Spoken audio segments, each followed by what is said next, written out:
We got a question from Ed. In my 60s, and I've been training for many years. No issues, but for my long-term health of the back, etc., I am starting to wonder if I'd be more sensible to discontinue heavy back squats. There's your question. And go instead to goblet squats, which seem to offer a wealth of benefits. I really like the power that comes along with back squat, but I don't like loading the weight on the spine, as it seems like the chance of compressing one or more discs might not be wise if the goal is, with luck, good health, and to be training into my 80s. Do you think the goblet squat be best option for a training at this stage? Would it give most folks, understanding their exceptions, pretty much everything they need for that particular movement pattern?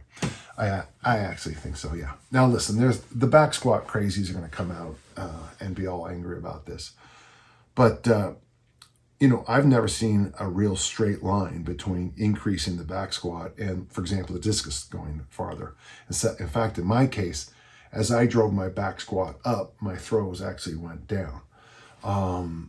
In off season, I think back squat have great value for your collision sport athletes, for your athletes in each size. But for most of my listeners, the goblet squat and overhead squats with a broomstick will expose all your mobility, flexibility issues in a moment. If you need to go heavy, of course, you can do the double kettlebell front squat, which is a wonderful exercise. Another reason I like the goblet squat so much is that in the position you hold it, and I get my ab workouts done by, I squat to the bottom, I do curls, and that's where I get my armacondas from. Ha ha ha, I say the joke every week. But it's also a great ab exercise and hip opener. And my biceps, my hips, and my ab wall need love. And I like your point. There are no good or bad exercises. Every tool in the toolbox has value. But as you, and your point about compressing the spine, I don't know how true that is. I mean, I kind of wish I could pull Stu McGill in right now and say, Stu, help me out here. But I do know that if you screw up on a back squat, just like screwing up on a heavy barbell deadlift with a traditional mixed grip, if something goes wrong, it often happens so fast you don't have a chance to fix things. One of the reasons I like overhead squats, the bar up here so much, is if something goes wrong, it just goes wrong. The bar's gone, you're getting shot out, and hopefully you'll had figured it out far before then.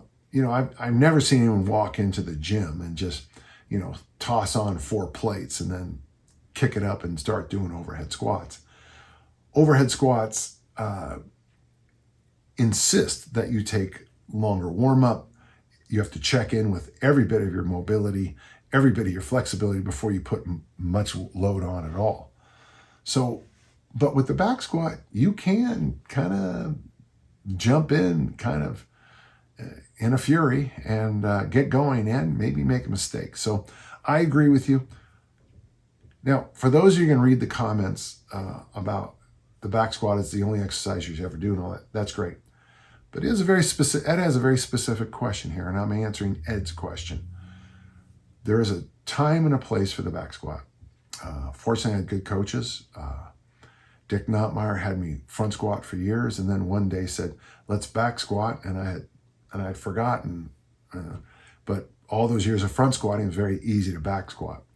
If you overhead squat, back squats are easy. If you're front squat, back squats are easy.